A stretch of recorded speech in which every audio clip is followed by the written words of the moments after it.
No hay infancia, no hay linaje, no hay ciudad natal grabada en piedra, no hay padre mencionado, no hay madre nombrada, no hay escena de llamado donde Dios aparece en sueños o en zarza ardiente para prepararle con cuidado. Elías simplemente irrumpe en el texto sagrado como una tormenta que nadie anunció. Un nombre, un versículo, una sentencia que cambia la historia de un reino entero. 1 Reyes 17:1. Elías el Tisbita, que era de los moradores de Galaad, dijo a Acab: «Vive el Señor Dios de Israel, en cuya presencia estoy, que no habrá lluvia ni rocío en estos años, sino por mi palabra, sin preámbulo, sin credencial». Solo un hombre de pie frente al rey más poderoso que Israel había tenido en generaciones, pronunciando una sentencia que desafía no solo a la corona, sino al sistema religioso completo del reino del norte. Y entonces el cielo se cierra, y permanece cerrado.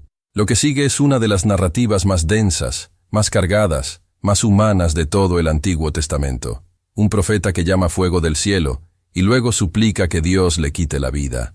Un hombre que enfrenta a 450 sacerdotes solo, y que después huye despavorido de una sola mujer. Un portador de milagros que necesita que un ángel le despierte y le traiga pan, porque ya no tiene fuerzas para caminar. Elías no es un héroe de mármol, es carne, nervio y fe. Y esa combinación es lo que hace que su historia no envejezca. La Biblia registra entre 7 y 8 milagros realizados a través de Elías, según cómo se contabilicen los episodios de fuego en 2 Reyes 1. Lo que es teológicamente significativo es que su sucesor Eliseo realiza exactamente el doble, 16 milagros documentados. En 2 Reyes 2:9, Eliseo pide una doble porción del espíritu de su maestro, y el registro bíblico muestra que la recibió con precisión matemática. Pero antes de entender la duplicación, hay que entender el original, porque cada milagro de Elías no es un acto de poder sobrenatural aislado. Es una respuesta, una declaración, una piedra colocada con precisión en el argumento más urgente de su generación. Empecemos por el nombre, porque en hebreo los nombres no son decoración, son teología condensada. Elías, en hebreo Eliyahu, se construye desde dos raíces: El, que significa Dios, y Yah, la forma abreviada de Yahvé, el nombre del pacto con el que Dios se reveló a Moisés en Éxodo 3. Eliyahu significa: mi Dios es Yahvé. No es simplemente un nombre, es una declaración de guerra en un contexto donde esa pregunta, ¿quién es Dios?, estaba siendo respondida de manera equivocada a nivel oficial. Israel, bajo el reinado de Acab e impulsado por Jezabel, princesa fenicia de Sidón, había adoptado el culto a Baal como práctica promovida desde el Estado. Según 1 Reyes 18:19, Jezabel sostenía a 450 profetas de Baal y 400 profetas de Asera. El sincretismo no era espontáneo, era política de gobierno. Baal era el dios cananeo de la tormenta, la lluvia y la fertilidad. Cada cosecha era un argumento a su favor.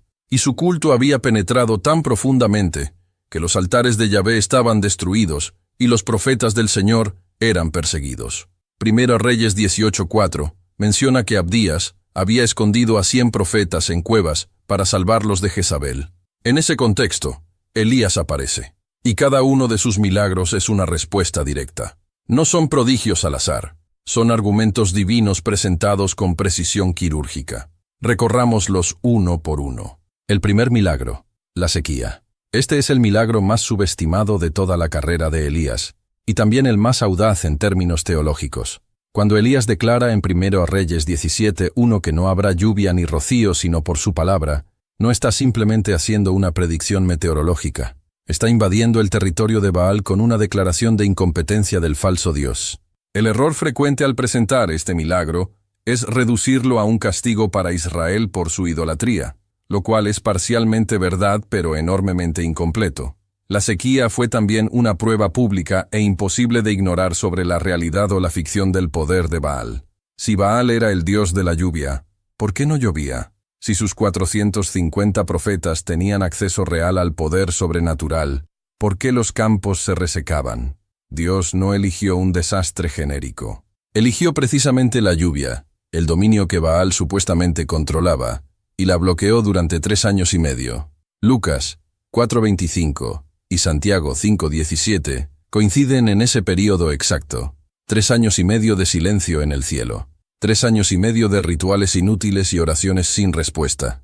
La sequía fue el primer argumento de Dios en el debate, y durante ese tiempo nadie pudo refutarlo. ¿Dónde está Elías mientras el argumento se desarrolla? Dios lo envía al arroyo Kerit. 1 Reyes 17:3-4. El arroyo da agua, y cuervos, considerados inmundos según Levítico 11:15, le traen pan y carne 2 veces al día. El mensaje implícito es claro. La provisión de Dios no está limitada por las categorías humanas de lo aceptable. Él usa lo que otros desechan para cumplir sus propósitos. Y luego el arroyo se seca. 1 Reyes 17:7. Sin explicación. Dios simplemente da una nueva instrucción que nadie esperaría. El segundo y tercer milagro. La harina que no se agota y el niño que vuelve a vivir. Dios envía a Elías a Sarepta. Y la geografía aquí es teología. Sarepta no está en Israel. Está en Sidón, en territorio fenicio. Es, en términos culturales, el país de origen de Jezabel, la mujer que estaba persiguiendo a los profetas de Yahvé. Dios envía a su profeta al corazón del territorio enemigo. La persona a quien lo manda no es un funcionario con recursos ni un israelita exiliado. Es una viuda, gentil, sola, recogiendo leña porque se prepara para hacer la comida final antes de morir de hambre con su hijo. 1 Reyes 17:12. Solo tengo un puñado de harina en la tinaja y un poco de aceite en una vasija, y ahora recogía 2 leños para prepararlo para mí y para mi hijo, para que lo comamos y nos muramos. Y Elías le pide que le haga a él primero. Este pasaje se predica a veces con énfasis en la lógica de la siembra, como si la mujer hubiera invertido en el profeta y Dios le multiplicó el capital. Esa lectura reduce un milagro de pacto a una transacción económica espiritual, y no es fiel al texto. Lo que Elías le pide es que confíe en la palabra de un Dios que ella apenas conoce, con lo último que tiene. No es una inversión, es fe en el filo de la desesperación, y ella lo hace. 1 Reyes 17:15-16. La harina de la tinaja no menguó, ni el aceite de la vasija disminuyó, conforme a la palabra que el Señor había dicho por Elías. El milagro no es abundancia, es suficiencia continua. Cada día, exactamente lo necesario. La tinaja no se llena desbordante, simplemente nunca llega al fondo. Es el principio del maná trasladado a una cocina fenicia. Provisión calibrada al día, porque la fe también funciona al día. Pero en ese mismo hogar llega la tragedia. El hijo de la viuda enferma y muere. 1 Reyes 17:17. Su enfermedad fue gravísima, hasta que no quedó en él aliento. La reacción de la mujer es dolorosamente humana. Se vuelve contra Elías con acusación en la voz. ¿Has venido para traer a memoria mis iniquidades y matar a mi hijo? Detrás de esas palabras hay una teología del sufrimiento cargada de culpa. Ella interpreta la muerte de su hijo como consecuencia de sus faltas. Elías no argumenta. Toma al niño, lo lleva al aposento alto, se extiende sobre él 3 veces y ora. 1 Reyes 17:21. Señor Dios mío, te ruego que el alma de este niño vuelva a él. Esta es la primera resurrección registrada en la Biblia. Un ser humano ha muerto y vuelve a vivir, y ocurre en privado, en la habitación superior de una casa anónima en territorio extranjero, sin testigos más que una madre y un profeta. 1 Reyes 17:24. Ahora conozco que tú eres varón de Dios, y que la palabra del Señor en tu boca es verdad. La provisión diaria la había sostenido. La resurrección la convenció, y aquí está el patrón que es crítico no perder. Los 3 primeros milagros de Elías ocurren todos en privado. Un arroyo solitario, una cocina en Sidón, un aposento cerrado. No hay audiencia, no hay crónica. Dios construye algo en los espacios donde nadie mira. La fidelidad en lo oculto no es preludio al ministerio real, es parte integral del mismo. El cuarto milagro, el fuego en el Carmelo. Han pasado 3 años y medio. El hambre es severa. Y Dios le dice a Elías, es tiempo de presentarte ante Acab. 1 Reyes 18:1. Elías convoca a Israel al monte Carmelo. 450 profetas de Baal están presentes. Y antes de proponer el test del fuego, Elías hace algo que revela su comprensión profunda del problema real. Primero Reyes 18:21. ¿Hasta cuándo claudicaréis entre dos pensamientos? Si el Señor es Dios, seguidle, y si Baal, id en pos de él. El problema en Israel no era simplemente que adoraban a Baal, era que intentaban adorar a ambos. El sincretismo, no el ateísmo, era la enfermedad. Querían la herencia de Abraham y el seguro agrícola de Canaán al mismo tiempo. Y Elías pone el dedo exactamente en esa llaga. La respuesta del pueblo es devastadoramente elocuente. Silencio. Nadie responde. El pueblo que no puede elegir ya ha perdido algo fundamental. Viene la propuesta. 2 altares, 2 sacrificios. El Dios que responda con fuego es el Dios verdadero. Los profetas de Baal van primero. Rezan desde la mañana hasta el mediodía. Nada. Gritan más fuerte. Nada. Se cortan con cuchillos hasta que la sangre corre. Práctica ritual documentada en el versículo 28. El texto dice en el versículo 29, con una sequedad que es casi misericordiosa, no hubo voz, ni quien respondiese, ni quien escuchase. En ese silencio, Elías denuncia públicamente la falsedad. Primera Reyes 18:27. Gritad en alta voz, porque Dios es.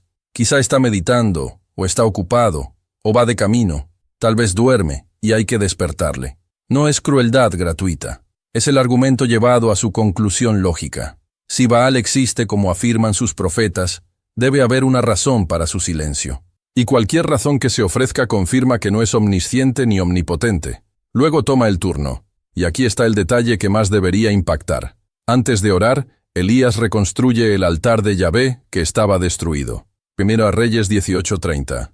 Usa 12 piedras, una por cada tribu de Israel. Es un gesto de renovación de pacto antes de que caiga una sola chispa.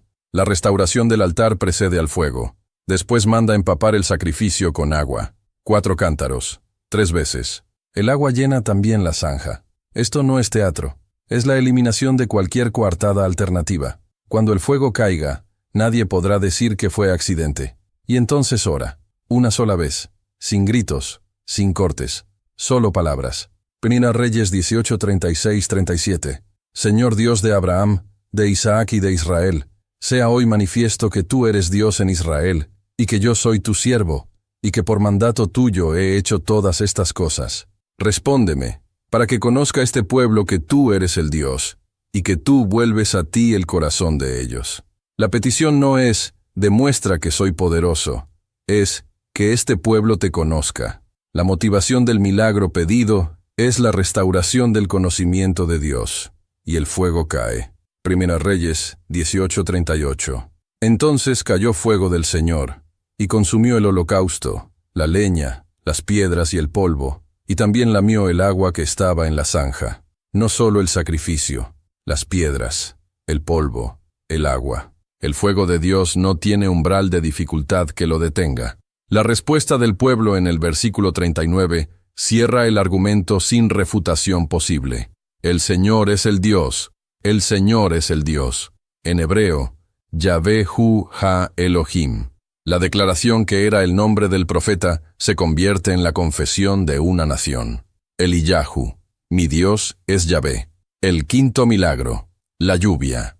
El fuego es la vindicación pública, pero hay todavía una promesa sin cumplir. Elías dice a Acab que viene una lluvia abundante. Primera Reyes 18:41. Luego sube a la cima del Carmelo, se inclina con el rostro entre las rodillas y ora. Manda a su siervo a mirar hacia el mar. Nada, 7 veces en total, 6 respuestas vacías. En la séptima vez, Primera Reyes 18:44, yo veo una pequeña nube como la palma de un hombre, que sube del mar, una nube del tamaño de una palma. La respuesta a 3 años y medio de sequía es algo que cabe en el tamaño de una mano humana. Y Elías no duda. Manda a su siervo a avisar a Acab que prepare su carro, y la lluvia llega. Primera Reyes 18:45. Los cielos se oscurecieron con nubes y viento, y hubo una gran lluvia. El milagro de la lluvia tiene 2 capas. La primera es sobrenatural. Dios abre el cielo que había cerrado. La segunda es humana. Elías ora 7 veces antes de ver señal alguna. 6 respuestas vacías no lo hacen detener. La persistencia no contradice la fe. La expresa, Y hay algo que el texto no dice explícitamente, pero que es teológicamente importante. El cielo se cerró por la palabra de Dios a través de Elías, en 1 Reyes 17:1. El cielo se abrió por la misma autoridad. Nadie más tenía esa llave. El colapso y la restauración. Aquí el relato hace algo que incomoda a quienes prefieren sus héroes sin fracturas. Inmediatamente después del mayor triunfo público de su vida, Elías recibe un mensaje de Jezabel. 1 Reyes 19:2. Así me hagan los dioses, si mañana a estas horas no he puesto tu persona como la de uno de ellos. Y Elías huye. No enfrenta, no ora, no espera la voz de Dios. Huye hasta Beerseba. Deja a su siervo allí.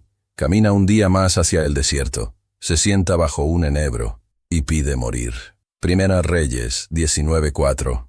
Basta ya, oh Señor, quítame la vida, pues no soy yo mejor que mis padres. El hombre que llamó fuego del cielo no puede soportar el mensaje de una reina. El profeta que mantuvo su fe durante 3 años y medio de sequía colapsa después de una sola amenaza. Y eso no es un error del texto bíblico, es una de sus verdades más honestas. Los grandes momentos espirituales no vacunan contra el agotamiento. La victoria pública no garantiza la estabilidad privada. El Carmelo requirió de Elías una concentración y una entrega que dejaron su sistema emocional en bancarrota. Y Jezabel apuntó exactamente ahí. La respuesta de Dios en 1 Reyes 19:5-8 es uno de los actos más subestimados del texto. No hay reprensión, no hay cuestionamiento de su fe, no hay comparación con lo que acaba de hacer. Hay pan, hay agua, hay permiso para dormir. Levántate y come, porque largo camino te resta. Dios no le exige que vuelva a ser el profeta del Carmelo antes de haberle dado descanso. Le alimenta, le deja dormir, le alimenta de nuevo, y luego lo encamina. 40 días hasta Horeb, la montaña de Dios, el Sinaí, donde Moisés recibió la ley. Y en esa montaña, en una cueva, Dios se manifiesta de un modo completamente diferente al del Carmelo. No en el viento que parte las rocas, no en el terremoto, no en el fuego. En lo que el texto hebreo describe con una frase de rara belleza, Kol de Daka, una voz de quietud delgada, un sonido tan tenue que requiere atención total para ser escuchado. 1 Reyes 19:12. El Dios que envió fuego al Carmelo ahora susurra en una cueva, y en ese susurro hay algo que Elías necesitaba tanto como el pan. 1 Reyes 19:18. Haré que queden en Israel 7,000, cuyas rodillas no se doblaron ante Baal. Elías creía que era el único que quedaba. Y Dios corrige esa percepción con un número. No 1, 7,000. La batalla que Elías pensaba que había perdido tenía más soldados de los que podía ver desde su cueva. La soledad del ministerio fiel no significa ausencia de compañía. Significa a veces que nuestro campo de visión es más pequeño de lo que creemos. El 6º y 7º milagro, el fuego sobre los soldados. En 2 Reyes 1, Acab ha muerto. Su hijo Ocosías reina y ha caído a través de un enrejado de su aposento. Gravemente herido, toma la misma decisión que su padre. No busca a Yahvé. Manda mensajeros a consultar a Baal-Zebub, el dios de Ecrón. Elías intercepta a los mensajeros con una pregunta que resume toda la controversia teológica de su ministerio.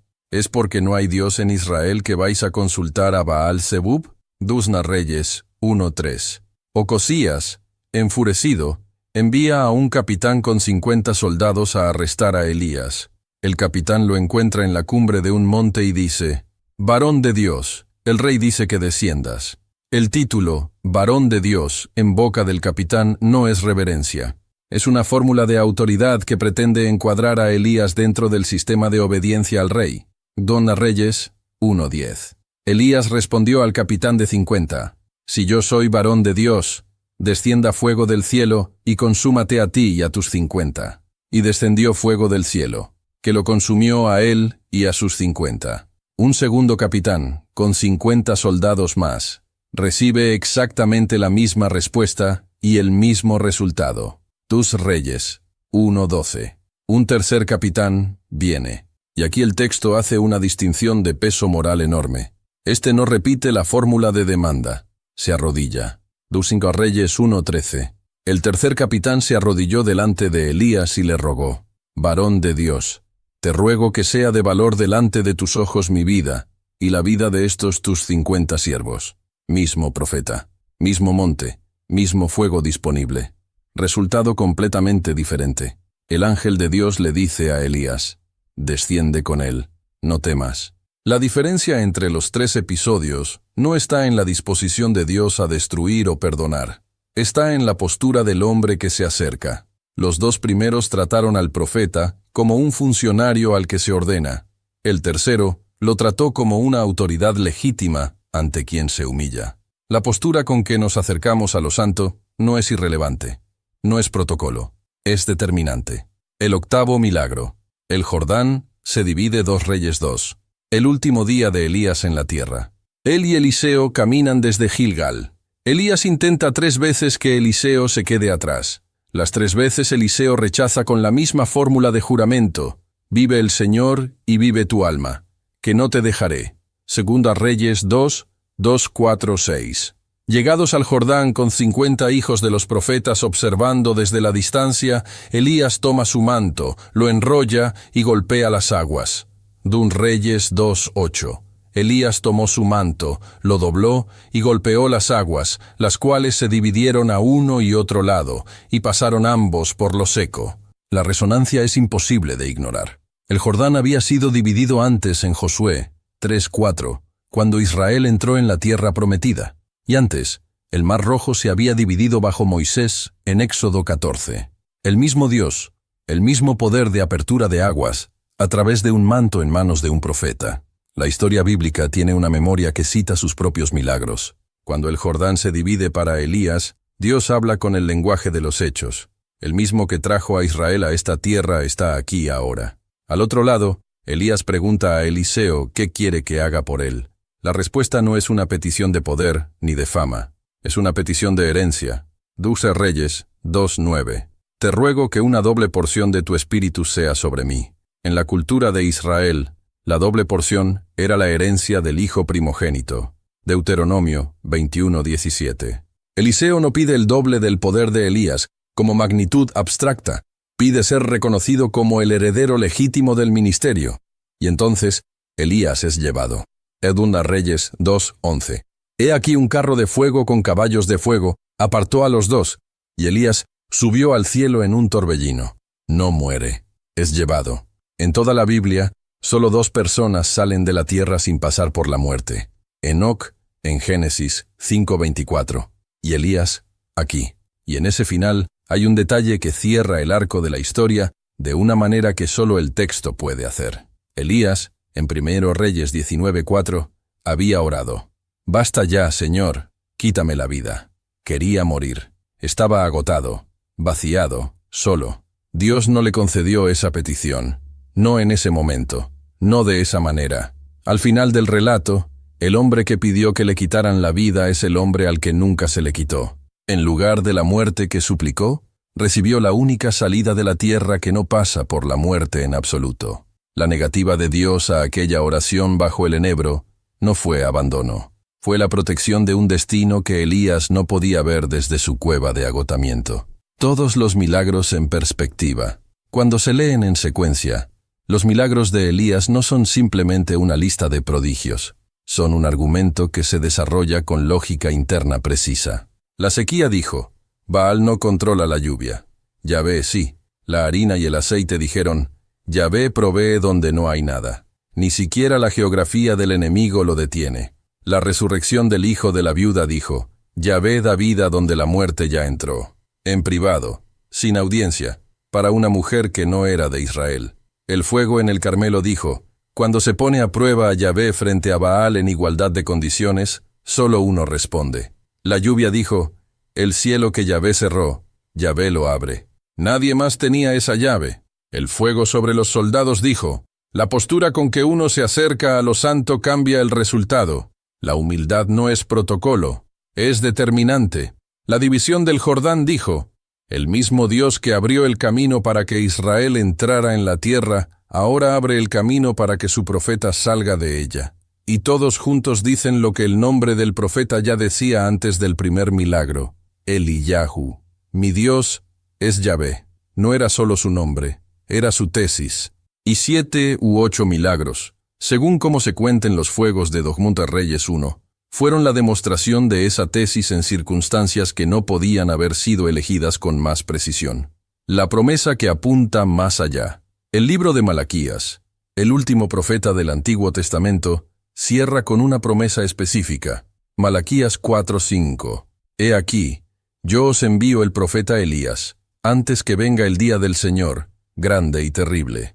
Este anuncio es el último dato que el Antiguo Testamento entrega antes de 400 años de silencio profético. Cuando Jesús comienza su ministerio y sus discípulos preguntan en Mateo 17:10 por qué los escribas dicen que Elías debe venir primero, Jesús responde en los versículos 11 al 13 que Elías ya vino y que no lo reconocieron, refiriéndose a Juan el Bautista. Lucas 1:17 describe a Juan como quien irá delante del Señor con el espíritu y el poder de Elías, no una reencarnación. Alguien que opera bajo la misma asignación, preparar a un pueblo para un encuentro con Dios. En Mateo 17, en el monte de la Transfiguración, Elías aparece junto a Moisés conversando con Jesús. La ley y los profetas, los dos grandes pilares de la revelación hebrea, flanqueando al que vino a cumplir ambos. Moisés murió. Elías fue llevado sin morir. Juntos, representan las dos categorías que Pablo describe en 1 Tesalonicenses 4:16-17. Los que murieron y serán resucitados, y los que estarán vivos cuando Cristo regrese. El profeta que cerró el cielo apunta, desde la periferia de su historia, hacia el que dijo en Juan 14:6, «Yo soy el camino, la verdad y la vida». Y los 8 milagros que respondieron la pregunta, ¿quién es Dios? En el siglo IX, antes de Cristo son, a la luz del Nuevo Testamento, un prólogo. Una promesa de que lo que venía después era mayor. Eliseo lo supo, pidió el doble y lo recibió. Sus 16 milagros documentados incluyen una resurrección en 2 Reyes 4 que tiene ecos directos del método de Elías. El mismo profeta extendido sobre el mismo tipo de cuerpo inerte. La misma oración, la misma vida que regresa. La doble porción no era solo herencia cuantitativa, era la continuación de un argumento que no había terminado. 3 cosas que este relato dice. Hoy la primera.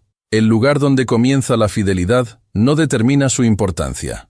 Los primeros 3 milagros de Elías no tuvieron audiencia. Nadie publicó la historia de la tinaja que nunca se vació. Nadie grabó el momento en que un niño volvió a respirar en el aposento de Sarepta. El único testigo fue una viuda fenicia que al principio no entendía bien quién era el Dios de ese profeta. Dios no esperó una plataforma para comenzar a moverse. Comenzó en lo pequeño y en lo oculto, con una persona que tenía miedo y otra que no tenía nada. El Carmelo fue posible porque la cocina de Sarepta fue fiel. La fe que puede sostener el fuego público es la misma que sostuvo la suficiencia privada en una tinaja que nunca llegó al fondo. La segunda. El agotamiento no es evidencia de fracaso espiritual. Elías, después del Carmelo, colapsó. La respuesta de Dios no fue sermón ni reprimenda. Fue pan, agua y permiso para dormir. Fue la voz de quietud delgada en una cueva, no el fuego en la montaña. Fue la corrección suave de una perspectiva equivocada, no la acusación de una fe insuficiente. Si el mayor profeta de Israel necesitó que un ángel lo despertara 2 veces para darle de comer antes de poder caminar 40 días, entonces el agotamiento espiritual no indica traición a Dios. Indica que el cuerpo y el alma tienen límites, y que Dios lo sabe antes de que lo admitamos. La tercera. La persistencia no contradice la fe, la expresa. 7 veces mandó Elías a su siervo a mirar el cielo. 6 veces la respuesta fue nada. La nube no apareció hasta la 7ª, y cuando apareció era pequeña, del tamaño de una palma, lo suficiente para saber que venía lo que Dios había prometido, aunque no lo suficiente para verlo todavía. Hay oraciones que se responden en la primera petición, hay oraciones que se responden en la 7ª, y hay oraciones que se responden de una manera que quien las elevó no esperaba, como la de Elías bajo el enebro que pidió morir y recibió en cambio la única salida de la tierra que no pasa por la muerte. El Dios que cerró el cielo es el mismo que lo abrió. Y entre el cierre y la apertura hay una historia de fidelidad en lo oculto, de fuego en lo público, de colapso en el desierto, de pan de ángel para seguir caminando, y de 7 miradas al cielo vacío antes de ver la nube del tamaño de una mano. Eliyahu, mi Dios es Yahvé, era el nombre antes de que fuera la misión, y sigue siendo la respuesta después de que el carro de fuego desapareció en el horizonte del cielo.